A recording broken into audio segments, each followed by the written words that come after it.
উদ্ভিদ জগৎ বড়ই বিচিত্র। বিভিন্ন রোগ নিরাময় এবং তা প্রতিরোধে আদিকাল থেকেই অত্যন্ত কার্যকরী ভূমিকা রাখছে উদ্ভিদ। যে সকল উদ্ভিদ রোগ নিরাময়ে বিশেষ ভূমিকা রাখছে তার মধ্যে আকন্দ অন্যতম। মাঝারি ধরনের ঝোপ জাতীয় এক উদ্ভিদ, লম্বায় 8 থেকে 7 ফুট পর্যন্ত লম্বা এক প্রকার ঔষধি গাছ। গাছের ছাল ধূসর বর্ণের এবং কাণ্ড শক্ত ও কচি ডাল লোমযুক্ত।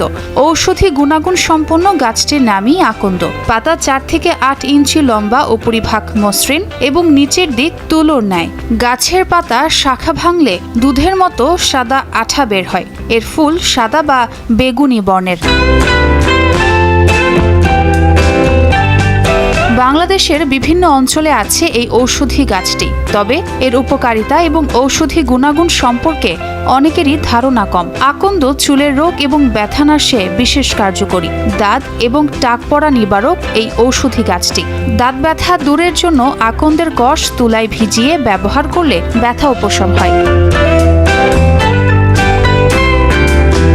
বাতের ব্যথা এবং ফোলা দূর করতেও আকন্দ অত্যন্ত কার্যকরী। আকন্দ পাতা ও হলুদের তৈরি বড়ি পাণ্ডুরোগ নিরাময় করে। বায়ুনাশক, কুষ্ঠ, পাকস্থলীর ব্যথা নিরাময় ও হজম সমস্যা সমাধানে বিশেষ ভূমিকা রাখে আকন্দ। তাছাড়া হাঁপানি, অম্ল রোগের জন্য আকন্দ বেশ উপকারী। বুকে সর্দি বসে গেলে আকন্দ পাতার রস ব্যবহার হতে পারে বিশেষ ফলদায়ক। আকন্দ পাতার সোজা দিকে সরিষার তেল মাখিয়ে পাতাটি অল্প গরম করে পেটের ওপর রাখলে পেট কামড়ানো বা পেট জ্বালা বন্ধ হয়ে যায়।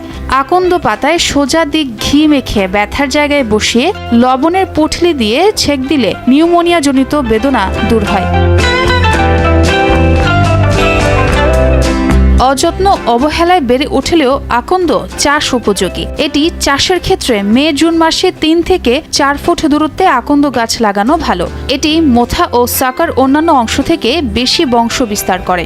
সাধারণত শ্বেত আকন্দ এবং রক্ত আকন্দ, ছোট এবং বড় এই 2 প্রজাতির আকন্দ পাওয়া যায়। আকন্দের ফুল, পাতা, শিকড় এবং আঠা সবচেয়ে বেশি ব্যবহৃত হয়ে থাকে। তবে বিশেষজ্ঞদের মতে আকন্দ বিষাক্ত বলে এর থেকে তৈরি ভেষজ ওষুধ ব্যবহারের মাত্রা এবং পরিমাণের দিকে বিশেষ সাবধানতা অবলম্বন করা উচিত।